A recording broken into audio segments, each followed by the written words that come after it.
बीड जिल्ह्यातील ग्रामीण भागातील जिल्हा परिषदांची अत्यंत दुरावस्था असून मोडकस आलेल्या शाळा त्यामुळे शिक्षक आणि विद्यार्थी जीव मुठीत धरून ज्ञानार्जन करत आहेत. बीड जिल्ह्यामध्ये तब्बल 302 शाळांमधील 475 वर्गखोल्या मोडकस आलेल्या आहेत, तर 290 वर्गखोल्यांची दुरुस्ती आहे. आज आपण पाटोदा तालुक्यातील थेरला येथील जिल्हा परिषद शाळेमध्ये आपण पाहिलं तर गुरुवारी जी घटना घडली की मध्यरात्री शाळेच्या वर्गाची भिंत कोसळली. सुदैवानं मध्यरात्री घटना घडल्यामुळे कुठलीही जीवितहानी झाली नाही.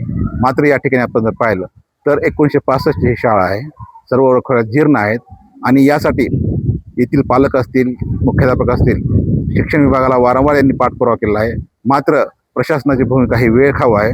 मध्यंतरी सामाजिक कार्यकर्त्यांनी आम्ही आंदोलन केल्यानंतर CEO जितेंद्र रहमान यांनी 28 कोटी रुपये मंजूर केले, परंतु बीड जिल्ह्यातील वर्गखोल्या बांधकाम आणि दुरुस्तीसाठी तब्बल 69 कोटी रुपयांची आवश्यकता असून पालकमंत्री सुनीता पवार जेव्हा जिल्हा वार्षिक नियोजन समितीच्या बैठकीस येणार आहेत तेव्हा आम्ही त्यांच्याकडे पाठपुरावा करणार आहोत.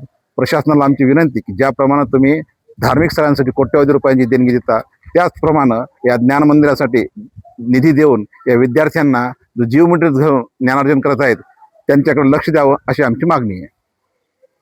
मी गणेश प्रभाकर राख, राहणार थेरला, शालेय व्यवस्थापन समितीचा अध्यक्ष तथा पालक. ही आमची शाळा 1965 साली राष्ट्रसंत भगवान बाबा यांनी लोकसहभागातून गावकऱ्यांच्या मदतीने 2 दिवस गावामध्ये थांबून ही शाळा उभारणी केली 1965 साली. आणि ही शाळेचं एकदम दूर अवस्था झालेली आहे 1965 ते आतापर्यंत. आणि आम्ही गावकऱ्यांनी शालेय व्यवस्थापन समितीने, गावकऱ्यांनी, पालकांनी वारंवार कागदपत्राचा पाठपुरावा केला, तरी प्रशासनाने आमच्याकडे काही लक्ष दिलं नाही. आणि गुरुवारी जी मध्यरात्री घटना घडली, ही घटना खूप बेकार घटना घडली असती. ही जर घटना दिवसा घडली असती तर अनर्थ झाला असता. जर प्रशासनाने आमच्याकडे लक्ष नाही दिलं तर आम्ही रस्त्यावर उतरल्याशिवाय राहणार नाहीत.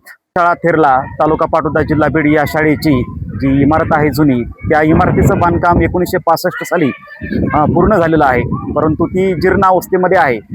गुरुवारी सायंकाळी जेव्हा विद्यार्थी घरी गेलेले होते तेव्हा मध्यरात्री त्या शाळेच्या एका खोलीची भिंत आणि त्याचा स्लॅबसुद्धा कोसळलेला आहे. UDAS+मध्ये आणि वारंवार पत्रव्यवहार करून वरिष्ठ शिक्षण विभागाला आम्ही ही माहिती कळवलेली आहे की अपुऱ्या वर्गखोल्या आहेत, धोकादायक इमारत आहे. 230 पेक्षा अधिक विद्यार्थी या प्रशाळेमध्ये 1ली ते 10वी शिक्षण घेत आहेत. नवीन इमारतीचं बांधकाम सुरू आहे, परंतु अजून अपूर्ण अवस्थेत आहेत. त्यामुळं काही वर्गांना आम्हाला या दुसऱ्या ज्या वर्गखोल्या असतील त्या वर्गखोल्यामध्येच नाईलाजानं कधी तर उघड्यावरही बसून आम्हाला वर्ग भरावे लागतात. धन्यवाद. मुख्याध्यापक प्रताप दत्तात्रय काळे आपणास ही माहिती पुरवत आहे. माझे नाव संजीवनी विष्णू राख. मी जिल्हा परिषद माध्यमिक शाळा थेरला येथे शिकते. गुरुवारी मध्यरात्री शाळेची भिंत कोसळली आहे, त्यामुळे शाळेत विद्यार्थ्यांना तिथे वर्गामध्ये शिकण्यासाठी भीती वाटते.